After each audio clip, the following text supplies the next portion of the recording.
Hello, this is Aaron Wallace from Balancer Fitness. Thank you so much for joining me today. What we're going to be talking about today is the top 5 stretches that pretty much you can do anywhere in your house at any time, no equipment necessary. So when I put together this list, I try to be able to go and devise these stretches based off of what are some of the common pain issues that people have, postural patterns that we have when we go and sit for long periods of time, like most of us do for our jobs. So just a little preview for this is that when you're doing any stretches or any exercise, if it's painful when you're doing it, don't hesitate to stop. You don't want to be going through pain or discomfort. We should be feeling some gentle stretching.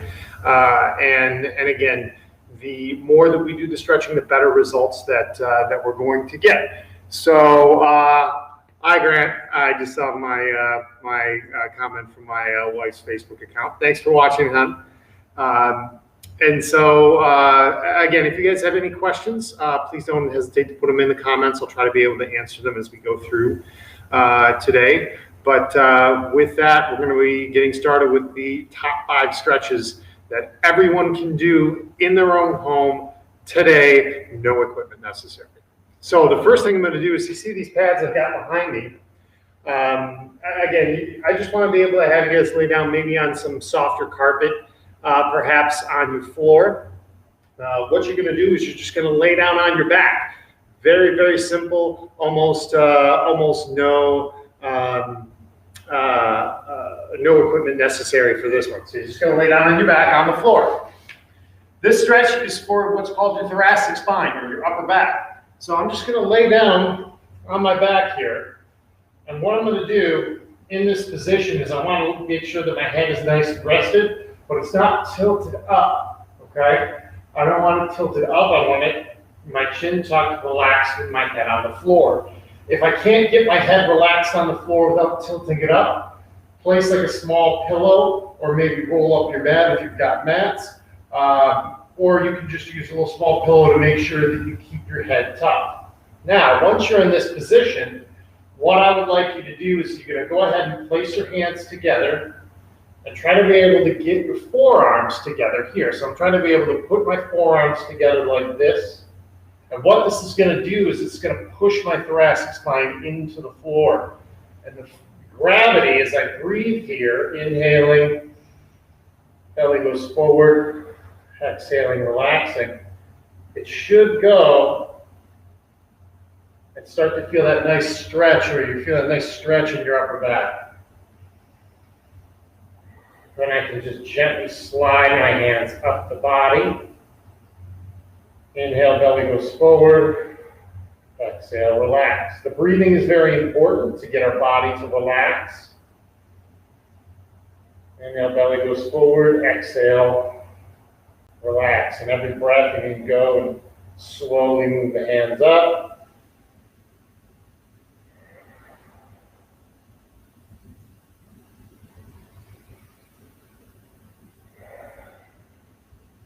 Ideally, you want to try to keep your hands together as much as possible. If they start to separate a little bit, just stop at that point and just do a few of the breaths before you go and move on. So this stretch is meant to be able to go and help us avoid this flexed forward style posture that we normally get when we go and sit at the desk for too long. So now the next one we're going to do is when we're going to go and have the same concept to it. And the second most important stretch that we're going to do is stretch for our chest.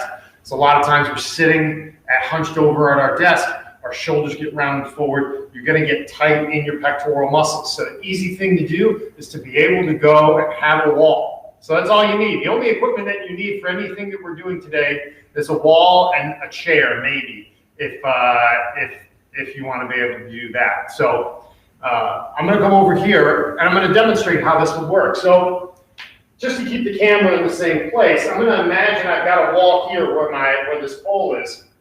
Okay, so imagine like I'm standing next to a wall that has a 90-degree corner here. You're going to put your hand, your forearm, flat against the edge, near the edge of the wall. you're going to put that inside foot forward, and you're going to lean forward, and you should feel that nice stretch in your chest. So when you're doing these stretches, one of the things you want to be able to do is that it's really, really good to be able to do some of these stretches at night, especially if you're really tight, to be able to go and do these stretches and hold them for about a minute, inhaling, letting the belly go forward, exhaling, relaxing, inhaling forward, exhale, relaxing. And as you breathe in, you can slowly start to go and add a little bit more tension as you do a few of these breaths.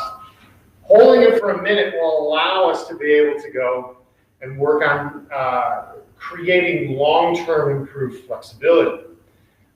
Doing it for about 5 to 10 seconds doesn't really do that. It's more of a warm-up, perhaps if you're going to do something before, like a practice or like an athletic event or something of that nature. But if you want to be able to go and improve long-term flexibility, we've got to hold it for about 60 seconds every time we go and do a stretch. So you can do this right here. I can stand, I can watch my favorite television show while I'm doing that. Now I can be able to go and do my other side as well. Each of these stretches are meant to be able to go and things that you can incorporate while really not sacrificing much of your free time that you would normally be binge watching a Netflix show. So those two, the one on the floor and one on the chest, is helping us being able to go and mobilize some of those joints in our upper back to be able to help us get a little bit more upright. So now we're going to go on to the third most important stretch, and that is for our quads and hip flexors. So when we're sitting in our chairs, our legs are up most of the time. So a lot of times we'll get very, very tight in the front of our legs and up into our hip flexors. So one of the things that we can be able to go and do is to be able to stretch out both of those. We can do both of them at the same time. So I recommend being able to have a pad or something nice and soft to be able to go and do this with. You're going to kneel on the pad here. And so you can use like a pillow and put a pillow under your knee, have your opposite foot up like this. So what we're going to do is we're going to go and squeeze our butt so it tucks our pelvis a little bit this way. So this helps to go and stretch a little bit more of the top of our hip flexor here. So from this position, you see I've got my toe curled on the floor, so it's actually not flat like this. We're going to have it dug into the floor here. This is going to help stretch the bottom of the quadricep. So I'm here, squeezing my butt, tucking my pelvis, and then from there as well, I'm going to lean back a little bit with my upper body and reach with this hand. And you're going to hold for a minute. Now, if you want, you can have like a chair next to you to help you stabilize, so that way you don't feel like you're losing your balance all over the place. Tuck your pelvis and reach up, and you'll get that stretch all the way from your knee, all the way up into your abdominal muscles. And hold that for a minute, and then we switch sides.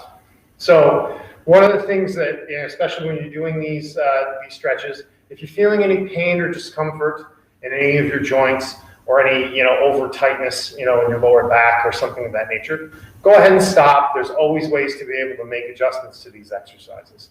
So make sure that when you're doing this, if you're trying these at home and you're not quite sure how to do it, don't hesitate to go and leave a message in the comment section of the video or direct message me on one of my social media channels if you found this on, to be able to go and say, hey, you know what, Aaron, I'm not quite sure I'm doing this right. I'd be happy to be able to go and help to be able to help you start on the path of improving your flexibility.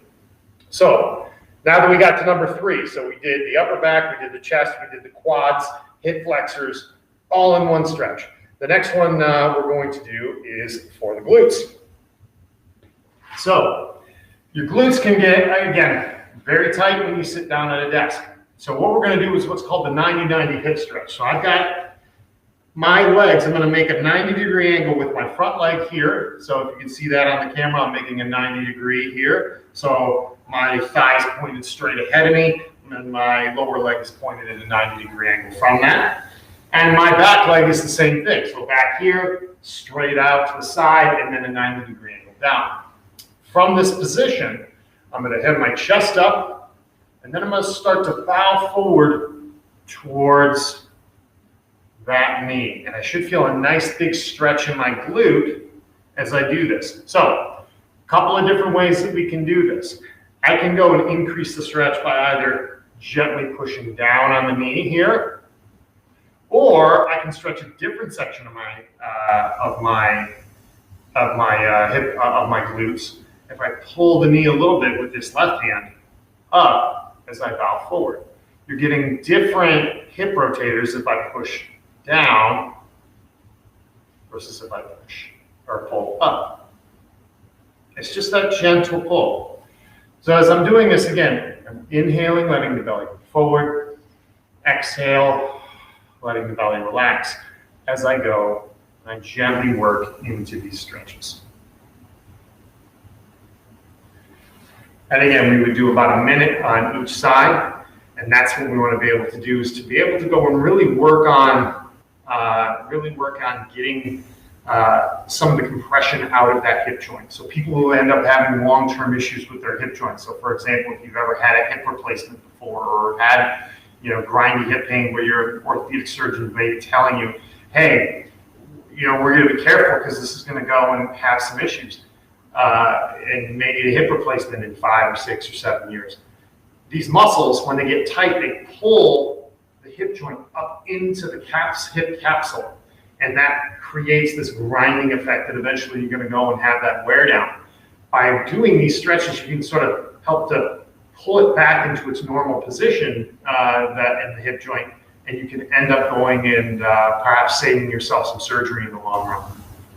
So now, next thing we're going to do, last stretch. So the top 5 of the top 5 stretches is a stretch for our hamstrings and our lower back at the same time. So this stretch you might have seen is called a hurdler stretch, some people call it.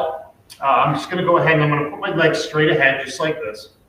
My toe pointed up, and I'm going to bring my right foot into where my foot is flat against my quadriceps. So now if it hurts to bend your knee this far up, you can just kind of go and let your foot extend. The idea is to have the knee bent up like this and the foot flat against the leg somewhere. The more stretch you'll get, if you can get it back farther, that's great. If you can only get it so far, that's okay too.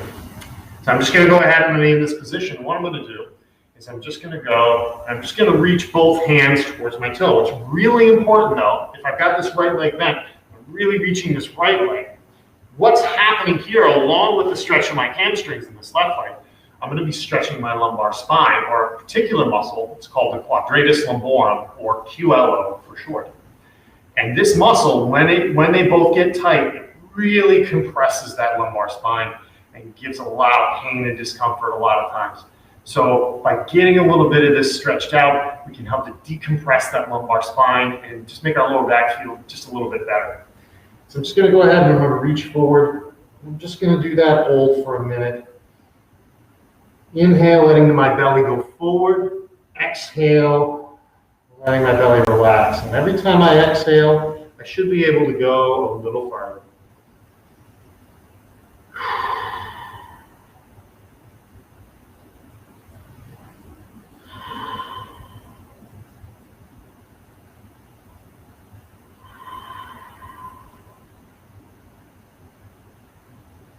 And we would do that for a minute on each side. So this is really important to be able to go and incorporate as part of your part of a regular exercise routine. Being able to go and spend some time working your flexibility.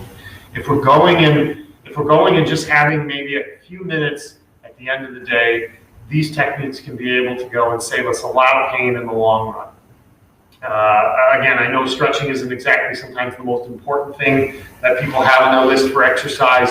Most people want to be able to just go out and burn calories. They want to go out and lose body fat, or for guys, for guys who want to go out and hit the gym hard, they want to go and lift the weights. They want to do their squats and their deadlifts or their bench presses or what have you. But we forget this time that allows our body to wind down, allows it to recover, and just be able to take some of the stress off of our joints. So that way we can be able to go and live longer, happier, healthier, pain-free lives. And again, an ounce of prevention is worth a pound of cure. So don't hesitate to be able to go and spend a little bit of time at the end of the day being able to do some of this work. Again, you don't even have to miss your favorite television shows. It's quite simple and easy to do, and again, very well worth the time and investment for that. And you don't even need any equipment to be able to do any of this. All of this can be done without any equipment or any investment at all. I wanted to thank you very much for being able to join me today and for watching. I will be having a giveaway tomorrow on my social media channels. So I'd like to be able to go and depart with thinking about what your favorite stretch is. I have about five of these different stretches, but I want you to go and tell me what your favorite stretch is. What is your favorite thing to be able to go and work on when it comes to your stretching routine? Or if you have a particular favorite stretch in your own stretching routine that feels like it helps. Leave it in the comments below. I will be giving away a free gift for those that put it in the comment of the next Facebook post or this Facebook post starting tomorrow. So be on the lookout for that. Thank you so much for your time, and I hope you guys have a wonderful weekend.